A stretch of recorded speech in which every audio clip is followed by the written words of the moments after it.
வணக்கம். இது அடிப்படை ஜோதிடம். இப்போ நம்ம 12 பாவகங்களில் குரு இருந்தால் அப்படின்ற மாதிரி கான்செப்ட் தான் பார்க்க போகிறோம். குருனா யார்? ஃபஸ்ட்டு ஒருத்தரோட பக்தியை பற்றி பேசுகிறது, கடவுள் நம்பிக்கை, ஆன்மீகம், ஆலோசனை வழங்குறது, ஓவர் கான்ஃபிடென்ஸும் குரு தான். போதனை, டெம்பிள், ரொம்ப பெரிய பணம், அதை பற்றி பேசுகிறதும் குரு தான். சூரியன் அப்படின்னா கட்டி தங்கம்னு சொல்லுவாங்க, குருனா தங்கம் சொல்லுவாங்க. தங்கம்ன்றது ஆபரண தங்கம் அப்படின்னு சொல்லுவாங்க. பிராமணர்கள், குழந்தைகள், அதாவது லெஸ் தென் 5 இயர்ஸ்குள்ளே இருக்க குழந்தைகளை மட்டும்தான் நம்ம குருவோட காரகத்துவத்தில் கொண்டு போகும். மத போதகர்கள். நோயின்னு பார்த்திங்கன்னா மூளை, கொழுப்பு கட்டி, வயிறு, பெருங்குடல், அசிடிட்டி, கேன்சரு அப்படின்னு சொல்லிட்டு இது எல்லாமே சொல்லப்படும். யூஸ்வலாகவே குரு ரொம்ப நல்லவர் அப்படின்ற மாதிரி நம்ம பேசுவோம். டெஃபரெண்ட்டாக நல்லவர் தான், ஆனால் அது எல்லாத்துக்கும் கிடையாது, எல்லா காரகத்துக்கும் கிடையாது. அது என்னென்னு பின்னாடி வரக்கூடிய ஆடியோவில் பார்க்கலாம். இப்போ லக்னத்தில் குரு இருந்தால், சிம்பிள் கான்செப்ட், லக்னத்தில் குரு இருந்தால் அங்கே அவர் திக்பலமாக இருப்பார். அப்போ எல்லா பாசிட்டிவும் ஜாதகருக்கு வரப்போகுது அப்படின்றது தான் சொல்ல போகிறோம். ஆனால் என்னென்ன பாசிட்டிவ்லாம் வரும்? ஒரு வழிகாட்டியாக இருக்கலாம், பெரிய கோயிலில் அறநிலைத்துறையில் இருக்கலாம், கோயில் கருவூலத்தில் முக்கியமான ஆளாக இருக்கலாம், ரொம்ப கனிவானவர், மடாலயங்களை வச்சுருப்பார், மடாலயங்கள் சிந்தனை அதிகமாக இருக்கும், கோயிலுக்கு நிறைய தர்ம காரியங்கள் செய்வார். இது எல்லாமே ஜாதகருக்கு அந்த காலகட்டத்தில், அதாவது குரு திசையில் வந்தே தீரும் அப்படின்ற மாதிரி நம்ம சொல்ல போகிறோம். அடுத்து சாஸ்திர ஞானம் உண்டு. ஜாதகருக்கு தீர்க்க ஆயுள், லக்னத்தில் இருந்தாலும் சரி, 7ல் இருந்தாலும் சரி, சாஸ்திரம் ஞானம் உண்டு, தீர்க்க ஆயுள் அப்படின்ற மாதிரி போட்டுக்கோங்க. வாழ்க்கையில் ஒரு கட்டத்தில் பெரிய மனிதரால் மதிக்கப்படுவார். நம்ம சூரியனுக்கு என்ன சொன்னோம், அதுதான் இங்கேயும். வாழ்க்கையில் ஒரு கட்டத்தில் பெரிய மனிதர்களால் மதிக்கப்படுவார். அங்கே 5ஆம் இடத்துல இருந்தால் சூரியன் பெரிய மனிதர்களால் மதிக்கப்படுவார் அப்படின்ற மாதிரி பேசியிருக்கோம். இங்கே குரு லக்னத்தில் இருக்கும்போதே பெரிய மனிதர்களால் மதிக்கப்படுவார் அப்படின்ற மாதிரி சொல்வோம்.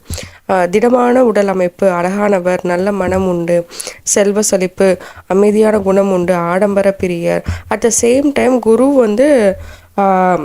கெடுதலும் உண்டு. அது என்னன்றதை பின்னாடி பார்ப்போம். குருக்குரிய பெரிய செலவுகள் அவர் நிறைய பண்ணுவார். அடுத்து 2ல் குரு இருந்தால், 2ஆம் இடம் தனவாக்கு குடும்பம், குருன்றது நல்ல காரகரம். அப்போ 2ல் குரு இருந்தால் நல்ல குடும்பம் அமையும், நல்ல வாக்குஸ்தானம் நல்லாயிருக்கும், பணவரவு நல்லாயிருக்கும் அப்படின்ற மாதிரி மானியத்தினை பொன்மானையில் நீங்கள் போட்டுக்கோங்க. அதுக்கப்புறம் 2ஆம் இடத்தில் குரு இருந்தால் கண்டிப்பாக புத்திரம், குழந்தை இருந்தே இருக்கும், கண்டிப்பாக இருக்கும், டிஃபால்ட்டாக வச்சுக்கோங்க. குழந்தை பாக்கியம் இல்லைன்னு கஷ்டப்பட்டாலும் ஒரு காலகட்டத்தில் கண்டிப்பாக குழந்தை இருக்க தான் செய்யும். சரிங்களா? குரு நின்ற இடம் பால் அப்படின்னு சொல்லுவாங்க. அது என்னன்னு நம்ம பின்னாடி பார்த்துக்கலாம். தான தர்மம் நிறைய செய்வார், பெரிய மனிதர்களோட தொடர்பு கிடைக்கும் அப்படின்னு இங்கே நல்லதை மட்டும்தான் இங்கே பேச போகிறோம். ஆரம்ப கல்வியில் நல்லா இருப்பாங்க, செல்வ செழிப்பு மிக்கவர், வாக்கு பலிதம் உண்டு, பணம் நிறைய புழங்கும், அவர் ஜாதகரிடம் நிலையான முன்னேற்றம் உண்டு. அடுத்து 3ல் குரு. 3ஆம் இடம் நமக்கே தெரியும், சகோதரன், மாமனார் ஸ்தானம். இப்போ இந்த 2 பேருக்கும் குருவோட கேரக்டர் அப்படியே எடுத்து போட்டுக்கோங்க. பொறுப்பாக சகோதரருக்கு என்னெல்லாம் செய்யணும் அதெல்லாம் இந்த ஜாதகர் செஞ்சு முடிச்சிருவார். ஜாதகரும் சகோதரருக்குமான ரிலேஷன்ஷிப் ரொம்ப நல்லாயிருக்கும். வெற்றிகள் உண்டு, தீர்த்த யாத்திரை போவார், கோவில் பிராணங்களில் வெற்றி உண்டு, நினைத்ததை எளிதில் முடிப்பார், கெட்ட செயல்களையும் செய்வார். தாத்தா பாட்டி மூலம் இவருக்கு நல்ல யோகம் உண்டு, பெண்களிடம் பிரியமாக இருப்பார், ஆபரணங்கள் அதிக அளவில் வாங்குவார், எழுத்து நன்மையும் உண்டு. அதாவது எழுத்துப்பூர்வமாக ஒரு வேலை செஞ்சாங்க அப்படின்னா அதில் நல்ல லாபம் உண்டு. பூர்வீக சொத்துக்களில் பிரச்சனை வரும், அடிக்கடி வேலையை மாற்றிக்கொண்டே இருப்பார், தைரிய குறைபாடு உண்டு, வீரிய குறைபாடும் மத்தியம வயதில் ஏற்படும். அடுத்து 4ல் குரு. 4ஆம் இடம் அம்மான்னு சொல்லுவோம் இல்லைங்களா? அப்போ குரு 4 இருந்தால் பால் அப்படின்னு சொல்லுவாங்க. அப்போ சோறு கண்ட இடமே சொர்க்கம் அப்படின்னு சொல்லிட்டு 4ல் குரு இருக்கிறது அவ்வளோ பாசிட்டிவாக இங்கே பேச மாட்டாங்க நிறைய பேர். பட் அதெல்லாம் குரு மட்டுமே வச்சு பார்க்கக்கூடிய கான்செப்ட் இல்லை. குருவோட யாரெல்லாம் சேர்ந்துருக்காங்க, பக்கத்தில் இருக்காங்க, குரு அடுத்து யாரை தொட போகுது, இதெல்லாம் கான்செப்டை வச்சு தான் குரு நின்ற இடம் பாலா இல்லையா அப்படின்றத நம்ம செக் பண்ண போகிறோம். 4ல் குரு. அம்மாவோடக்கு குருவோட காரகத்துவத்தை எல்லாமே போட்டுக்கோங்க. ஃபினான்ஸ் சம்மந்தப்பட்ட தொழில் கண்டிப்பாக இருக்கும், பண்ணுவார். அம்மாவுக்கு தீர்க்க ஆயுள், அசையும் அசையா சொத்துக்கள் ரெண்டுமே ஜாதகத்துக்கு வந்து. 4ல் குரு சுகபோக வாழ்க்கை, தாயார் மிக சிறந்தவர், உயர்கல்வி உண்டு, பந்துக்களால் விரும்பப்படுபவர், பணம் அதிகமாக புழங்கும், விவசாயத்தில் ஆர்வம் உண்டு, தந்திரமிக்கவர், எதிரிகளை பாராட்டி அதுலேருந்து வெற்றி காண்பவர். இதுவரை நம்ம அந்த வார்த்தை நம்ம யூஸ் பண்ணதே இல்லை. 4ல் குரு இருக்கவங்க ஒருத்தவங்க நம்மளை பாராட்டினாங்க அப்படின்னா ரொம்ப கேர்ஃபுல்லாக இருக்கணும் அப்படின்றதான் மீனிங். இங்கே தொழில் ரீதியாக வெற்றி உண்டு. அடுத்து 5ல் குரு. 5ஆம் இடம் பூர்வீகம், பரம்பரை, தாத்தா பாட்டி, குழந்தைகள், தாய்மாமன். இவங்க எல்லாத்துக்குமே குருவோட காரகத்துவம், நல்ல ரீதியான காரகத்துவத்தை சேர்த்து போட்டுக்கோங்க. அடுத்து ஜாதகர் நீதி நெறிகளை அதிகமாக விரும்புவார். பூர்வ புண்ணியம் சகோதரர்களுக்கும் உண்டு, ஜாதகருக்கும் உண்டு, குழந்தைகளுக்கும் உண்டு, எல்லாத்துக்குமே இருக்குது பூர்வ புண்ணியம் அப்படின்ற மாதிரி அர்த்தம். தாராள குணம் உள்ளவர். பெரிய மனிதரின் தொடர்பு ரொம்ப சீக்கிரமாக கிடச்சிரும். இனப்பற்று, மொழிப்பற்று, ஜாதிப்பற்று எல்லாமே ரொம்ப அதிகம். சந்ததி வளர்ச்சி உண்டு. திட்டங்களில் தீட்டுவதில் வல்லவர். ஒரு கட்டத்தில் நாத்திகராக இருந்து அதுக்கப்புறமா குரு திசை வந்ததுக்கப்புறம் அவர் கடவுள் நம்பிக்கை அதிகமாக வரும் அவருக்கு. ரேஸு, சீட்டாடம், கேம்லிங் இன்ட்ரெஸ்ட் இதெல்லாம் பயங்கரமான இன்ட்ரெஸ்ட் அதிகம். டீச்சரு, பேங்க்கு, ஆடிட்ரு இதுக்கான சான்ஸும் அதிகம் ஜாதகருக்கு. 10ஆம் இடம் சம்மந்தப்பட்ட லாயர் அப்படின்னு நம்ம எடுத்துக்கலாம் இங்கே. அடுத்து 6ல் குரு. 6ஆம் இடம் ருணரோக சத்ரு அப்படின்ற மாதிரி அர்த்தம். எதிரிகள் எப்படி இருப்பாங்க அப்படின்னா, இவருக்கு ரொம்ப டீசெண்டாக இருப்பாங்க. சித்தி, மூத்த அண்ணன், குழந்தை இவங்களுக்கு எல்லாமே நோய் உண்டு. குருவோட காரகத்துவம் எல்லாமே பாசிட்டிவாக போட்டுக்கோங்க. ஜாதகருக்கு வழக்கில் வெற்றி உண்டு. எதிரிகள் இவருக்கு நேருக்கு நேராக வர அஞ்சுவாங்க, ஆனால் பின்னாடி காசிப் நிறைய பேசுவாங்க. முன்னாடி வந்தால் எதிரிகள் பயங்கரமாக பரட்டுவாங்க, உங்களை மாதிரி பெரிய ஆள் யாருமே கிடையாது அப்படின்னு சொல்லிட்டு பின்னாடி போனோடனே அவன் கிடக்கிற வெட்டி பையன் அப்படின்ற மாதிரி பேசுவாங்க. நினைத்தபடி காரிய வெற்றி உண்டு. நகைச்சுவை விரும்பி நகைச்சுவையாகவும் பேசுவார். பெரிய நபர்களின் தொடர்பு வந்தே தீரும். பெரிய மனிதர்களின் ஆதரவும் உண்டு. கொழுப்பு சம்பந்தப்பட்ட உணவுகளை அதிகமாக உண்பார். இந்த ஜாதகர் நிறைய ஸ்வீட் சாப்பிடுவார். தாய் வலி பின்னடைவும் உண்டு. பெண்களிடம் வலியவை அவரே பேசுவார். சிற்றின்ப பிரியர். பலவீனமான உடல் அமைப்பு. வாய்வு தொல்லை அதிகம். மூலம், ஃபிஸ்டுலா அப்படின்ற மாதிரி இதெல்லாமே ஜாதகருக்கு வர நிறைய சான்சஸ் இருக்குது. குருவும் சூரியனும் சம்மந்தப்பட்டால் கொழுப்பு கட்டி வரும். மூளை சார்ந்த வியாதிகள் உண்டு. மூச்சு கோளாறு ஜாதகருக்கு இருக்கும். நோயினால் உடல் பெருகும். தசை பிடிப்பு அப்படின்னு சொல்லிட்டு குருவோட காரகத்துவத்துக்கு நோய்களை நம்ம இங்கே போட்டுக்கிட்டால் சரியாக இருக்கும். அடுத்து 7ல் குரு. அப்போ 7ஆம் இடம்ன்றது களத்திரம். அப்போ லக்னத்துக்கு என்னென்ன நல்ல விஷயங்கள் சொன்னோமோ அது எல்லாமே ஜாதகருடைய களத்திரத்துக்கு நம்ம போட்டுக்க போகிறோம். அப்போ களத்திரம் உயர்ந்த எண்ணங்கள் கொண்டவர். பெரியவர்கள், குரு, தந்தை இவங்க எல்லாத்தையுமே எந்த களத்திரம் மதிக்கப்படும். லட்சியங்கள் உள்ளவர். மனைவியாக இருந்தால் கணவன், கணவனாக இருந்தால் மனைவி வழி லாபம் உண்டு. மனைவி அல்லது கணவனுக்கு கவர்மெண்ட் வேலை கிடைக்கும். ஆடிட்டர், டீச்சரு அப்படின்ற மாதிரி நம்ம சொல்ல போகிறோம். குருவும் சனியும் சம்மந்தப்பட்டால் லாயர் அப்படின்ற வார்த்தையும் நம்ம இங்கே யூஸ் பண்ணுவோம். குடும்ப வாழ்க்கை ரொம்ப எளிமையாக இருக்கும். காதல் திருமணத்துக்கு வாய்ப்பு ரொம்ப அதிகம்.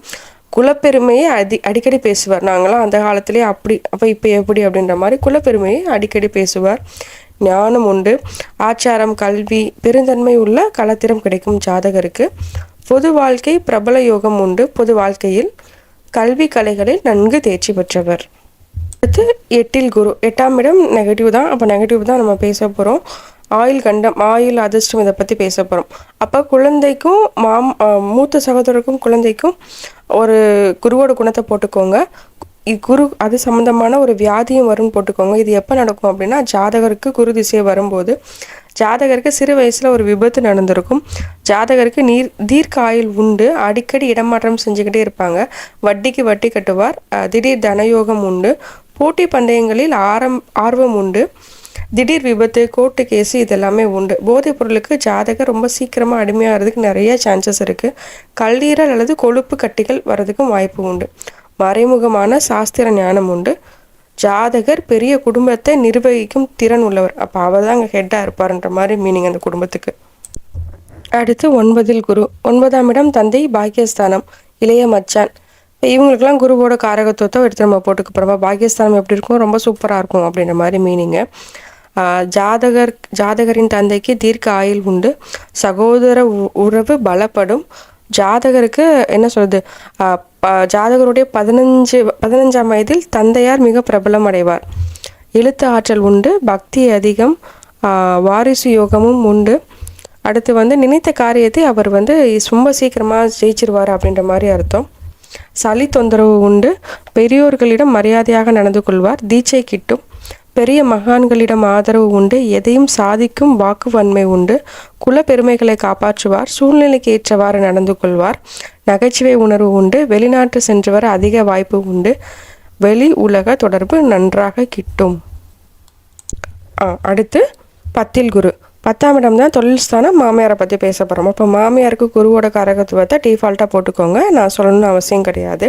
இப்போ தொழில் எப்படி இருக்கும் அப்படின்னா, பணம் சார்ந்த தொழிலாக அமையும். ஹச்ஆராக இருக்கலாம், அடுத்து வந்து லாயராக இருக்கலாம், டீச்சராக இருக்கலாம்.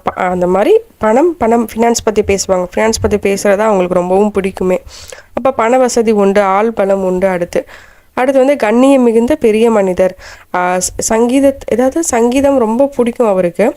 சாஸ்திர ஞானம் உண்டு, புகழ் கீர்த்தி வெற்றி உண்டு, வம்சவிருத்தி உண்டு, பூர்வீக சொத்து தேடி வரும், புத்திர பாக்கியம் உண்டு, நிரந்தர பதவிகள் தேடி வரும், குணவதியான களத்திரம் அமையும், தேவைக்கேற்ற பணம் உண்டு. அடிஷ்னலாக நல்ல ஒர்க்கு, நீதிபதி அந்த மாதிரி எக்ஸ்ட்ரா ஒர்க்கும் அவருக்கு நிறைய, 2 தொழில் செய்கிறதுக்கும் நிறைய வாய்ப்பு உண்டு அப்படின்ற மாதிரி போட்டுக்கோங்க.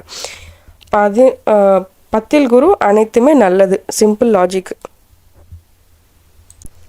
அடுத்து 11ல் குரு. 11ஆம் இடம் மூத்த சகோதரம், சித்தப்பா. அப்போ இவங்க 2 பேர்த்துக்கும் குருவோட நல்ல விஷயங்கள் எல்லாமே நம்ம போட்டுக்க போகிறோம். எந்த நிலையிலும் துணிவு தைரியம் உள்ளவர், பெண்களால் லாபம் உண்டு. 11ஆம் இடம் லாபஸ்தானம். அப்போ இங்கே பெரிய அங்கேயே குரு இருக்கும்போது ரொம்ப பெரிய லாபம் கிடைக்கும். போதைப் பொருட்கள், புகையிலை அந்த மாதிரி பழக்கம்லாம் ரொம்ப ஈஸியாக வந்துடும். அதனால் ரொம்ப கேர்ஃபுல்லாக இருக்கணும். பிகாஸ் வந்து 5ஆம் இடம் தான் அபில ஆசைகள். இங்கே அது குரு பார்க்கறதுனால இந்த மாதிரி விஷயங்களில் ரொம்ப கேர்ஃபுல்லாக இருக்கணும். ஒரு தடவை தான் ஜஸ்ட்டு ட்ரை பண்ணி பார்ப்போம்னு உள்ளே போனோம்னா நம்ம மாட்டிக்கிட்டு வர முடியாமல் கஷ்டப்படுவோம். எதையுமே ஆராய்ச்சி பண்ணுற பழக்கம் உண்டு. நிறைய தத்துவம் பேசுவார். வழிகாட்டி தொழில், எழுத்து தொழில், இதில் எல்லாமே அவருக்கு லாபம் உண்டு. நகை ஆபரணம் வாங்குவதில் அதிக ஆர்வம் உண்டு. அடுத்து 12ல் குரு. 12ஆம் இடம் விரயஸ்தானம் தெரியும். அயனசயன போகத்தை பற்றி பேச போகிறோம். இங்கே குரு இருக்கும்போது நெகட்டிவ் தான் அதிகமாக பேச போகிறோம். எது கிடைச்சாலும் சாருக்கு லேட்டாக தான் கிடைக்கும். போதைப் பொருட்கள் பழக்கம் உண்டு. தாமதமான புத்திர பாக்கியம் உண்டு. விரும்பிய பெண்ணை மணந்து கொள்வார். எந்த ப்ராப்ளம் வந்தாலும் விரும்பிய பெண்ணை மணந்து கொள்வார். அதுக்கப்புறமும் கல்யாணத்துக்கு அப்புறம் கொஞ்சம் ப்ராப்ளம் வரும் அப்படின்ற மாதிரி சொல்லுவோம். பெண்களிடம் தொடர்பு உண்டு. குரு சார்ந்த நோய்கள் உண்டு. கற்பனை திறன் ரொம்ப அதிகமாக இருக்கும் ஜாதகருக்கு. திருமணம் சரியான முறையில் நடைபெறாது. ஒருவேளை நடைபெற்றால் அது காதல் திருமணமாக இருக்கும். இல்லைன்னா அந்த திருமணத்தின் போது ஒரு சண்டை சச்சரவுகளோடு தான் அந்த திருமணம் நடக்கும். அடுத்து கோவில் தொழில் செய்வார். 2வது தொழிலில் பெரிய லாபமும் உண்டு, நஷ்டமும் உண்டு. இந்த எக்ஸ்ட்ரீமுக்கும் போய் பார்த்துட்டு வருவார், அந்த எக்ஸ்ட்ரீமையும் போய் பார்த்துட்டு வருவார். அடுத்து 12ல் குரு. சிம்பிள் லாஜிக், வெளிநாட்டுக்கு போய் உத்தியோகம் பார்க்குறது ரொம்ப சிறப்பு.